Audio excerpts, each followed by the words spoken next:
Have you ever pondered why we spend nearly a third of our lives asleep?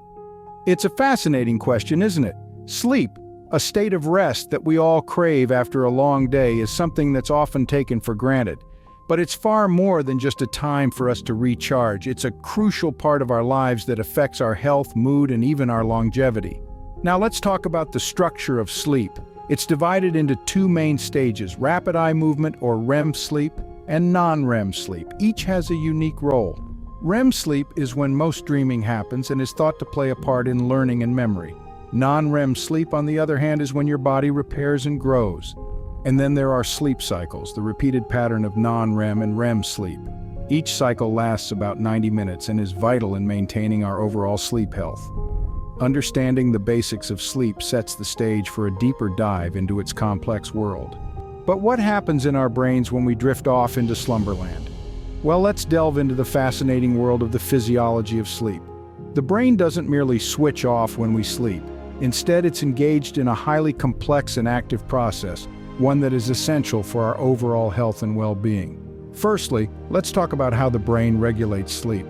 It's a bit like a symphony conductor, leading and coordinating all the various elements.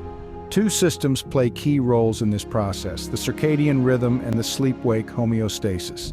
The circadian rhythm, often referred to as our body's internal clock, regulates when we feel awake and when we feel sleepy over a 24-hour period.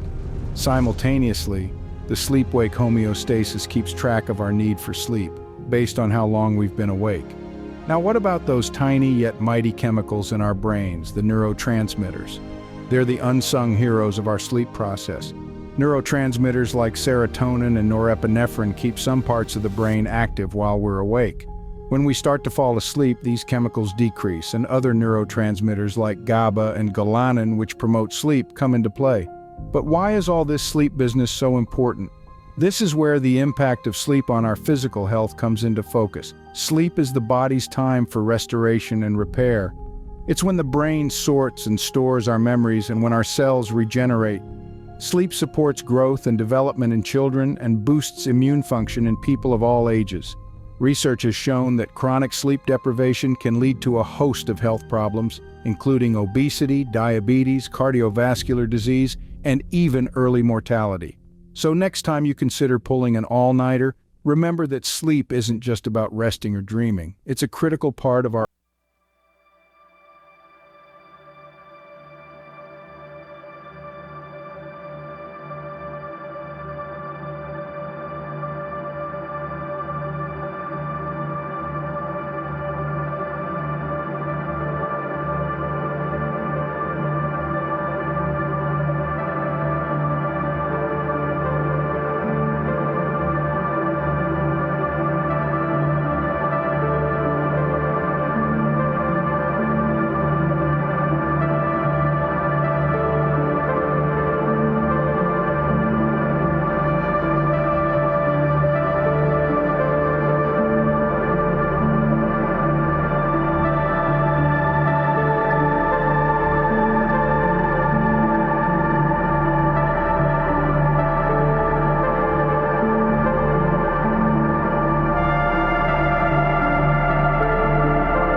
causes excessive daytime sleepiness and sudden attacks of sleep. It can also cause episodes of cataplexy, a sudden loss of muscle tone triggered by strong emotions. While there's currently no cure, medications and lifestyle adjustments can help manage the symptoms. Sleep paralysis, another disorder, is a terrifying phenomenon where one is conscious but unable to move or speak, usually occurring when falling asleep or waking up. It is often linked to other sleep issues like narcolepsy and sleep apnea. These are just a few examples. There are numerous sleep disorders, each with their own causes, effects, and treatments. It's crucial to consult a healthcare professional if you're experiencing any sleep-related issues. Sleep disorders can greatly affect our health, but understanding them is the first step to finding solutions. Remember, a good night's sleep is not a luxury, it's a necessity for our well-being. So, let's prioritize sleep and ensure it's the best it can be. In our digital age, what's the impact of technology on our sleep? As we delve further into the digital era, it's becoming increasingly apparent that our screens can be both a blessing and a curse when it comes to sleep. The blue light emitted by our devices, from smartphones to laptops, can interfere with our natural sleep-wake cycle, or circadian rhythm, leading to difficulty falling asleep or staying asleep. Blue light is especially potent in suppressing the sleep-promoting hormone melatonin, tricking our brains into thinking it's still daytime. Now let's flip the coin and look at how technology can aid sleep. Enter sleep tracking devices. These nifty gadgets can monitor a range of sleep metrics, from the duration and quality of your sleep to your heart rate and breathing patterns.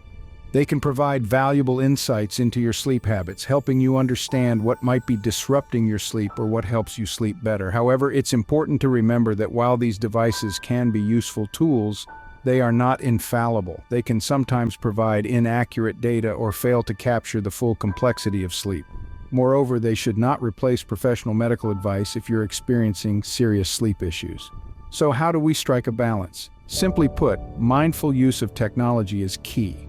Consider limiting screen time before bed, using night mode settings, and being discerning in how you interpret data from sleep tracking devices. As we can see, our gadgets can both help and hinder our quest for better sleep. So how can we optimize our sleep for better health and well-being, you might ask? Well, let's dive into some practical tips. First, let's talk about creating an ideal sleep environment. Consider your bedroom as a sanctuary for sleep. Aim for a room that's dark, quiet, and cool. Blackout curtains or a sleep mask can help block out light, while earplugs or a white noise machine can mask disruptive sounds. The temperature should be slightly on the cooler side, around 60 to 67 degrees Fahrenheit, as studies suggest this range promotes better sleep. Next, sleep hygiene. It's not about cleanliness, but rather habits that can help you sleep better. Try to maintain a consistent sleep schedule, going to bed and waking up at the same time every day, yes, even on weekends. This consistency reinforces your body's sleep-wake cycle and can help you fall asleep more easily at night. Avoid naps, especially in the afternoon, as they can disrupt your sleep. Make relaxation your goal, not just sleep. Do something calming before bed, like reading or listening to soothing music. And remember, if you can't sleep, get up and do something rather than lying in bed worrying. It's the worry that gets you, not the lack of sleep. Finally, let's touch on diet and exercise. Regular physical activity can help you fall asleep faster and enjoy deeper sleep. Timing is important, though. If you exercise too close to bedtime, you might be too energized to fall asleep. When it comes to food, be mindful of when and what you eat. Avoid large meals, caffeine, and alcohol close to bedtime. These can interfere with your sleep cycle and quality. So there you have it. By creating an ideal sleep environment, maintaining good sleep hygiene, and considering the role of diet and exercise, you can optimize your sleep for better health and well-being. Remember, good sleep isn't a luxury, it's a necessity and a vital sign of good health. With these practical tips, you can take control of your sleep and improve your overall health. But how has sleep been viewed in different cultures and historical periods? Let's time travel. In ancient Egypt, dreams were considered divine messages, and sleep was seen as a bridge to the spiritual world. They even had dedicated dream interpreters, who were believed to have the ability to decode these celestial communications. Fast forward to Greece, where the god of sleep, Hypnos, and the god of dreams, Morpheus, held significant sway. Sleep temples, known as Asclepia, were places where individuals sought healing through dream incubation. a practice where dreams were induced for therapeutic purposes. Moving eastwards in traditional Chinese philosophy, sleep and dreams were tied to the concept of yin and yang, the balance of dark and light. They believed that during sleep, the soul, or yang, left the body to commune with the spiritual realm. In some indigenous cultures of North America, dreams are considered a vital aspect of life, shaping their reality, guiding their decisions, and forming spiritual connections. Now let's talk about dreaming in the historical context. Freud, the father of psychoanalysis, famously proposed that dreams are the royal road to the unconscious mind, full of symbolism needing interpretation. Jumping to the 20th century, the discovery of REM sleep led to the biological perspective of dreams as a byproduct of neural activity, challenging the psychoanalytic interpretation. So, perspectives on sleep and dreams have evolved as much as our understanding of them. What new insights are scientists discovering about sleep? You may wonder, well, the field of sleep science is buzzing with new and exciting findings. For instance, recent studies highlight the role of sleep in memory consolidation and emotional processing, showing that a good night's rest may be more critical for our cognitive functioning than previously thought.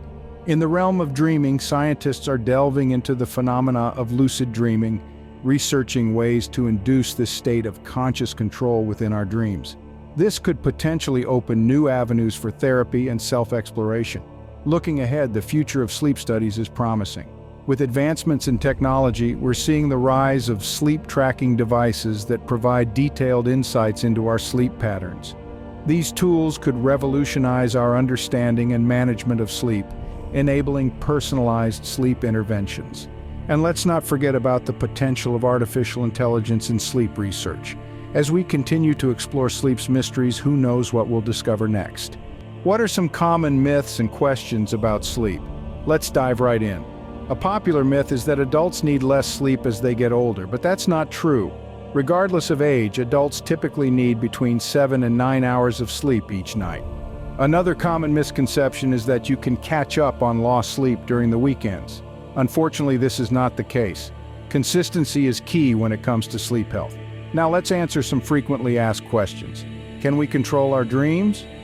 While lucid dreaming, where one is aware they're dreaming and can influence it, is a real phenomenon, it's not something everyone can do. It takes practice and certain techniques. Does cheese give you nightmares? There's no scientific evidence to back this up. What you eat can affect sleep quality, but it doesn't directly cause nightmares. It's crucial to separate sleep facts from fiction to truly understand and improve our sleep. So, we've journeyed through the fascinating world of sleep and dreams. We've delved into the complex science of sleep, from the brain's regulation of our sleep-wake cycles to the role of neurotransmitters. We've explored the intriguing theories behind our dreams and how they play a part in our psychological well-being. We've looked at common sleep disorders and their impact, and also how technology both aids and hinders our sleep. We've shared practical tips for better sleep, including creating an ideal sleep environment and good sleep hygiene. We've also delved into the cultural and historical perspectives on sleep and dreaming, and how they've shaped our understanding of this vital human function. Finally, we've touched on the exciting future of sleep studies, with cutting-edge findings and the role of technology in furthering our understanding. Now we invite you to share your sleep experiences or try out our tips for better sleep. Sweet dreams.